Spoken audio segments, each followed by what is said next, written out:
تو ایسی صورت میں اگر بیوی یہ کہے کہ ہر سال تم ہی میری زکوٰۃ نکالتے تھے، اس سال بھی تم ہی نکالو گے، میں نکالنے والی نہیں ہوں،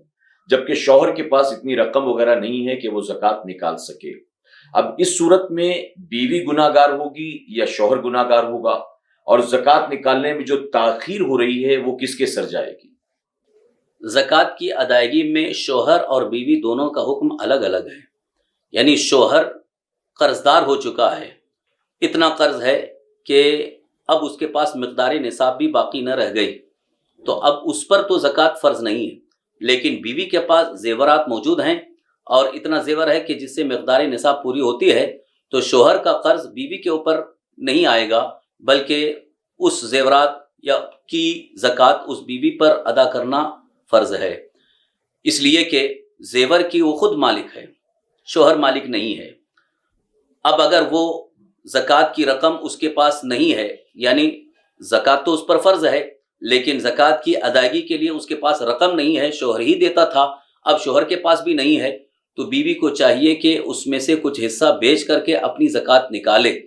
اور اگر زکوٰۃ ادا نہیں کرتے ہیں، شوہر کے اوپر وہ ڈال دیتے ہیں، تو گنہگار شوہر نہیں بلکہ بیوی ہی ہوگی. اس لیے کہ قرآن مجید میں اللہ تبارک تعالیٰ کا جو فرمان ہے، والذین یکنزون الذہب والفضة ولا ينفقونها فی سبیل اللہ فبشرہم بعذاب علیم، جو لوگ سونا اور چاندی جمع کر کے رکھتے ہیں اور اللہ کی راہ میں خرچ نہیں کرتے، یعنی اس کی زکوٰۃ نہیں نکالتے، اللہ تعالیٰ فرماتا ہے فبشرہم بعذاب علیم، ان کے لیے دردناک عذاب کی خوشخبری دیجیے. جو سونا چاندی یا زیورات جمع کر کے رکھے ہیں اور اس کی زکوٰۃ نہیں نکالتے ہیں، ان کے لیے قیامت میں بڑا ہی سخت عذاب ہے، عذاب میں مبتلا ہوں گے. قرآن پاک میں اسی کے متعلق اور آگے یہ ارشاد ہے جس کا مفہوم یہ ہے، اللہ تعالیٰ ارشاد فرماتا ہے کہ قیامت کے دن ان کے اس سونے چاندی کو، ان کے زیورات کو جہنم کی آگ میں تپایا جائے گا، ان کی پیشانی، ان کی کروٹیں اور ان کی پیٹھوں کو داغا جائے گا، جو بڑی خطرناک سزا ہوگی، بڑی دردناک سزا ہوگی. تو یہ سزا اس عورت کو ملے گی جو زیورات کی مالک ہے اور زکوٰۃ ادا نہیں کرتی ہے. لہٰذا اس کے ذمے لازم ہے، فرض ہے کہ وہ اپنی زکوٰۃ نکالے، شوہر کے اوپر نہ چھوڑے. اور اگر شوہر پہلے ادا کرتا تھا لیکن اس وقت اس کے پاس ادا کرنے کے لیے رقم نہیں ہے، وہ خود قرض دار ہو گیا ہے، تو اب شوہر پر نہ چھوڑے بلکہ جلد سے جلد اپنے اسی زیورات میں سے کچھ حصہ بیچ کر کے اس کی زکوٰۃ ادا کرے، ورنہ تاخیر کرنے کی صورت میں بھی تاخیر کا بھی گناہ ہوگا. واللہ تعالی عنہ. عام طور پر لوگ یہ سوال بھی پوچھتے ہیں کہ میں مالک نصاب کب بنا، مجھے وہ تاریخ، وہ دن، وہ سال یاد نہیں ہے، حالانکہ رمضان شریف سے رمضان شریف میں زکوٰۃ ہر سال نکال دیتا ہوں. تو اب کیا یہ ہر سال رمضان شریف میں میرا زکوٰۃ نکال دینا کافی ہے، یا مجھے پتہ کرنا پڑے گا کہ میں مالک نصاب کس تاریخ کو بنا اور پھر جب اس پر سال پورا ہو تب مجھے زکوٰۃ نکالنی ہوگی؟ مقدار نصاب پر سال پورا ہونا یہ شرط ہے زکوٰۃ کی ادائیگی میں. اگر یہ معلوم نہیں کہ مقدار نصاب پر کب سال پورا ہوا، میرا سال کب پورا ہو رہا ہے، اگر اس کا علم نہیں ہے اور ایک تاریخ ہم نے اپنے گمان غالب کے مطابق متعین کر لی، مثال کے طور پر رمضان شریف میں اگر کوئی تاریخ ہم نے متعین کر لی، تو اب اسی تاریخ کو سال شمار کریں اور ہر سال اسی تاریخ کو زکوٰۃ ادا کرنے کی کوشش کریں. اور اگر وقت سے پہلے بھی ادا کرنا چاہیں تو کر سکتے ہیں، لیکن اب سال جو ہے وہ اسی تاریخ کے اعتبار سے ہوگا. بہت سے لوگ اکثر یہ سوال پوچھتے ہیں کہ ہمارے پڑوس میں یا ہمارے جان پہچان والوں میں ایک سید صاحب ہیں یا کوئی خاتون ہے، سیدہ ہیں جو کہ بیوہ ہیں، چھوٹے چھوٹے یتیم بچے ہیں، سید جو ہیں وہ بیمار ہیں، ضرورت مند ہیں، قرض میں ڈوبے ہیں، بے روزگار ہیں، تو کیا ایسے سید یا سیدہ کو ہم زکوٰۃ یا فطرے کی رقم دے سکتے ہیں؟ جنہیں ہم ہندوستان کے عرف میں سید کہتے ہیں وہ آل رسول ہیں، بنو فاطمہ ہیں، لہٰذا ان کے لیے زکوٰۃ کی رقم نہیں دی جا سکتی، کیونکہ اللہ کے حبیب ہمارے آقا سرور کائنات صلی اللہ تعالی وسلم نے فرمایا کہ میری آل کو اللہ تعالیٰ نے اس میل سے پاک رکھا ہے. تو زکوٰۃ یہ مال کا میل ہے، لہٰذا آل رسول کو، سادات کرام کو زکوٰۃ کی رقم نہیں دی جا سکتی. اب اگر ہمارے علم میں ہے کہ کوئی پریشان حال ہے، ضرورت مند ہے، بیوہ ہے، لیکن وہ سادات میں سے ہے، تو ہم اپنی حلال اور پاکیزہ رقم کے ذریعے ان کی مدد کریں، ان کا تعاون کریں اور ان کا خیال کریں. زکوٰۃ کی رقم سے نہیں بلکہ اپنے پاکیزہ مال سے۔ ہمیں یہ سوچنا چاہیے کہ 100 روپے میں صرف 2.5 روپے ہمارے نکل گئے جو کہ مال کا میل ہے، تو اسی میل سے ہم ان کی مدد کرنا چاہیں تو یہ مناسب نہیں لگتا ہے، بلکہ افسوس ہے۔ سرکار دو عالم صلی اللہ تعالیٰ علیہ وآلہ وسلم کے صدقے طفیل ہمیں سب کچھ ملا ہے، تو ان کی آل پر خرچ کرنے میں ہمیں دریغ نہیں کرنا چاہیے، جبکہ 100 میں 97.5 ہمارے پاس موجود ہے۔ اس پاک مال سے ان کی مدد کریں، ان کا تعاون کریں، انشاءاللہ میدان محشر میں سرکار دو عالم صلی اللہ علیہ وسلم کی شفاعت نصیب ہوگی۔ جیسا کہ مفتی صاحب قبلہ نے فرمایا کہ زکوٰۃ جو ہے یہ مال کا میل ہے، اور مال کا میل کسی سید کو دینا جائز نہیں ہے۔ ایک صاحب نے سوال کیا کہ ہمارے ایک پہچان والے ہیں جو ہمیں زکوٰۃ کی رقم دے رہے تھے، تو ہم نے ان سے کہا کہ ہم سید ہیں، ہم زکوٰۃ نہیں لے سکتے۔ تو انہوں نے کہا کہ آپ بجلی کا بل بھرنے میں اس کو استعمال کر لینا، آپ اس کو بچوں کی فیس بھرنے میں یا گورنمنٹ کا ٹیکس وغیرہ ادا کرنے میں اس کا استعمال کر لینا۔ اب سوال یہ بنتا ہے کہ کیا سید زکوٰۃ کی رقم لے کر ان سارے کاموں میں اس کا استعمال کر سکتا ہے؟ کیا زکوٰۃ ادا ہو جائے گی؟ زکوٰۃ کی ادائیگی کے لیے تملیک فقیر شرط ہے، یعنی فقیر کو مالک بنانا۔ اب اگر سید صاحب کو وہ دینے والے دے رہے ہیں اور اگر یہ کہتے ہیں کہ آپ اس کے ذریعے بجلی بل، اسکول کی فیس یا دوسرے خارجی اخراجات میں خرچ کریں تو ان کی زکوٰۃ تو ادا ہی نہیں ہوئی۔ ان کو لینا یہ تو درست نہیں ہے اس صورت میں بھی، کیونکہ یہاں صرف کھانا ہی مراد نہیں بلکہ زکوٰۃ کی رقم ان کو لینا ہی منع ہے، اگرچہ دوسرے خارجی ضروریات کے لیے خرچ کرنے کی ضرورت پیش آئے، لیکن یہاں دینے والے کی بھی زکوٰۃ ادا نہ ہوئی، کیونکہ وہ جب دے رہے ہیں تو ایک تو وہ مستحق زکوٰۃ نہیں ہیں، ان کو دے رہے ہیں تو ان کی زکوٰۃ ادا ہی نہیں ہوئی۔ رہا مسئلہ سید صاحب کی مدد کا، تو یہ تو پہلے ہی سے آپ کو بتا دیا گیا ہے کہ آل رسول ہیں، سادات ہیں، ان کا تعاون اس اعتبار سے کریں کہ اچھی اور حلال پاکیزہ رقم ہو، تاکہ ان کی دیگر اخراجات بھی اسی پاکیزہ حلال رقم کے ذریعے ہوں۔ کسی صاحب نے یہ سوال پوچھا ہے کہ زکوٰۃ کے مسائل ہمیں معلوم نہیں تھے اور ہم زکوٰۃ نکالتے بھی نہیں تھے۔ جب زکوٰۃ کے مسائل کا علم ہوا تو ہمیں احساس ہوا کہ ہم پر تو کئی سالوں سے زکوٰۃ فرض ہو چکی ہے، اب ہم زکوٰۃ دینا چاہتے ہیں، تو کیا اسی سال کی دیں یا پچھلے تمام سالوں کی ہمیں زکوٰۃ دینی ہوگی، جبکہ ہمیں یاد بھی نہیں ہے کہ کتنے سالوں سے ہم پر زکوٰۃ فرض ہے؟ ایسی صورت میں مفتی صاحب قبلہ ہماری رہنمائی فرمائیں کہ ہم زکوٰۃ ادا کریں تو بھلا کیسے ادا کریں؟ اس سلسلے میں پہلی بات تو یہ ہے کہ شریعت مطہرہ کے وہ احکام جو ضروریات دین میں سے ہیں، ان کا جاننا ہر مسلمان مرد عورت عاقل بالغ کے لیے لازم ہے، ضروری ہے۔ نہ معلوم کرنا، معلومات کا حاصل نہ کرنا، یہ ان کی کوتاہی ہوئی۔ بہرحال اب اگر علم حاصل ہوا کہ زکوٰۃ فرض تھی اور زکوٰۃ ادا نہ کر سکے، تو اب اس کا ایک اندازہ لگا لیں، بالغ ہونے کے بعد جب سے ان کے پاس مقدار نصاب کی رقم آئی ایک اندازے کے مطابق، پھر اسی وقت سے وہ ایک غالب گمان کے مطابق زکوٰۃ کی رقم نکالتے جائیں۔ مثال کے طور پر اگر ان کے پاس 20 سال کی عمر میں رقم آئی اور ان کو اس بات پر یقین ہے کہ مقدار نصاب اس وقت جو میرے پاس تھی،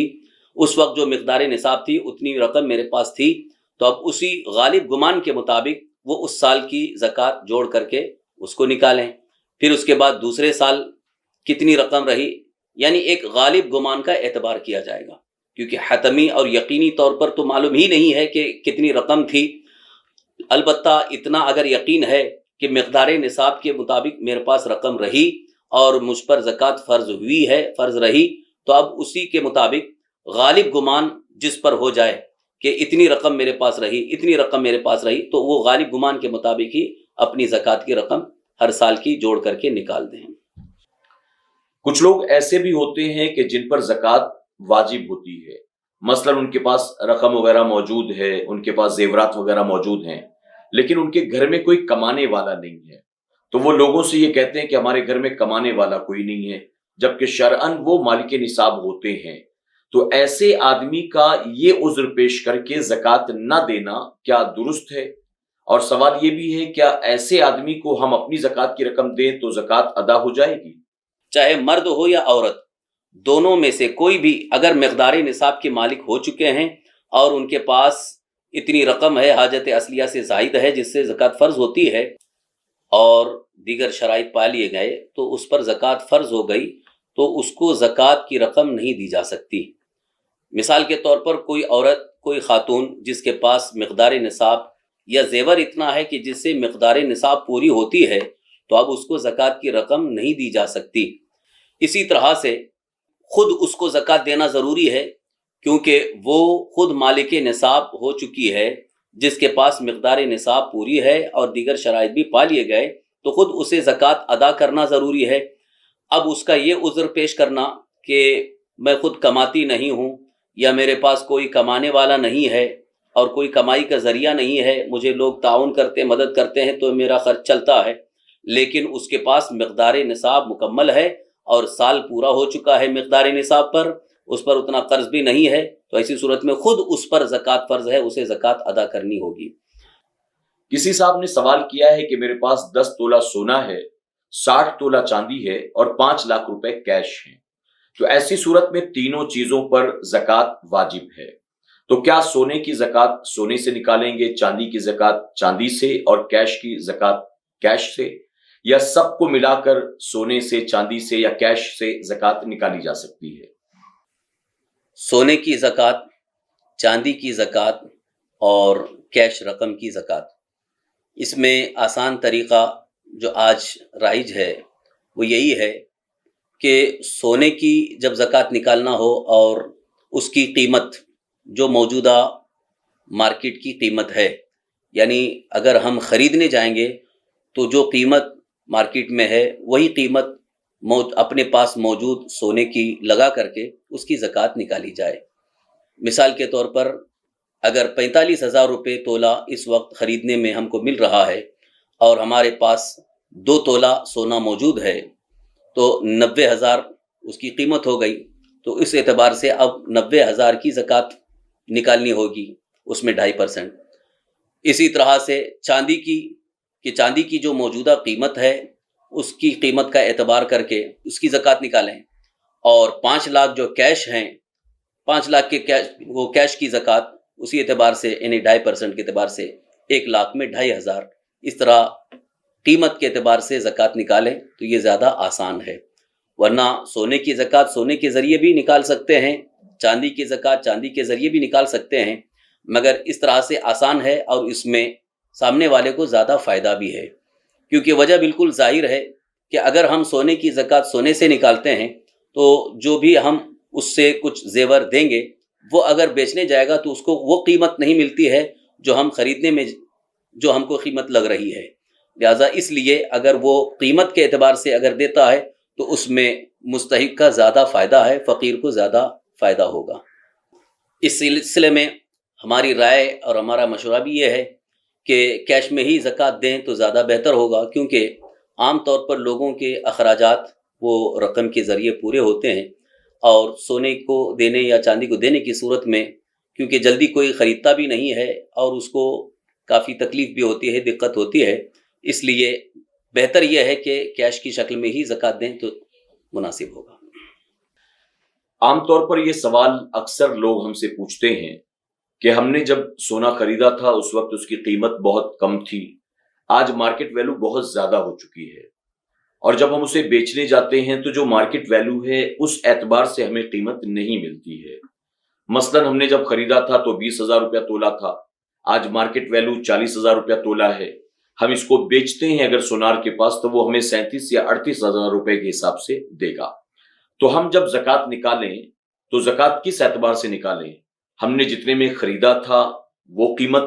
یا آج کی جو گولڈ کی مارکیٹ ویلو ہے وہ، یا سونار جتنی قیمت ہمیں دے گا یعنی بیچنے کا جو مال ہمیں ملے گا اس کے اعتبار سے ہمیں زکوٰۃ نکالنی ہوگی۔ سونے کی زکوٰۃ نکالنے میں اس بات کا لحاظ کیا جائے کہ موجودہ جو مارکیٹ کی قیمت ہے، یعنی خریدنے کی صورت میں جو قیمت ہمیں لگ رہی ہے اسی کا اعتبار کیا جائے۔ اگرچہ ہم نے جب خریدا تھا اس وقت 20,000 کی قیمت تھی، یعنی 1 تولہ 20,000 میں ہم نے لیا تھا، لیکن اس وقت 43,000 چل رہا ہے،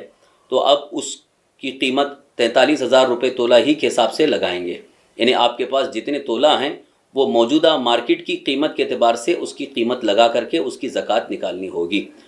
اگرچہ آپ اس کو بیچنے جائیں گے تو 43,000 نہیں ملتے ہیں بلکہ کم ہی ملتے ہیں، تو اس کا بھی اعتبار نہیں، بلکہ خریدنے کی صورت میں جو رقم دینی پڑتی ہے، جو قیمت لگ رہی ہے، اسی کا اعتبار کیا جائے گا. آج ہی SDI چینل کو سبسکرائب کریں، بیل آئیکن پر کلک کریں. ہماری حوصلہ افزائی کے لیے کمنٹس، لائک اور شیئر بھی کرتے رہیں.